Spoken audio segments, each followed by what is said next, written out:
আপনি যদি হিন্দু হয়ে থাকেন তাহলে অবশ্যই ভিডিওটি শেষ পর্যন্ত দেখুন। আমাদের হিমন্ত বিশ্ব স্যার কি বললেন আমাদের হিন্দুদের জন্য সেটা একবার শুনুন।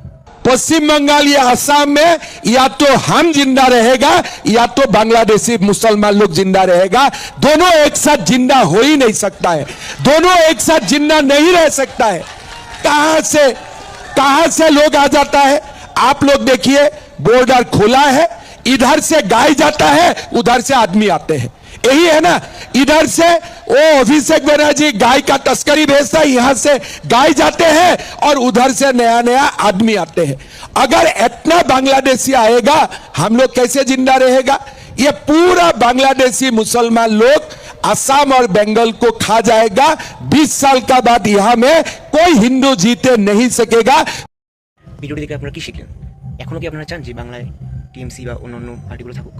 যতদিন বন্ধুরা, যতদিন না আমাদের এই বিজেপি সরকার আসছে আমাদের ওয়েস্ট বেঙ্গলে, ততদিন এই পরিবর্তনটি আসবে না। ততদিন এই যে বাংলাদেশি যত লোকেরা আছে তারা এই অত্যাচার বন্ধ করবে না। তো আমাদের বিজেপি সরকার কেন? এবং দেখো তার ফলাফল, যেমন ইউপিতে হচ্ছে, যেমন আসামে হিমন্ত স্যার করছে, সেরকমই আমাদের ওয়েস্ট বেঙ্গলে হবে।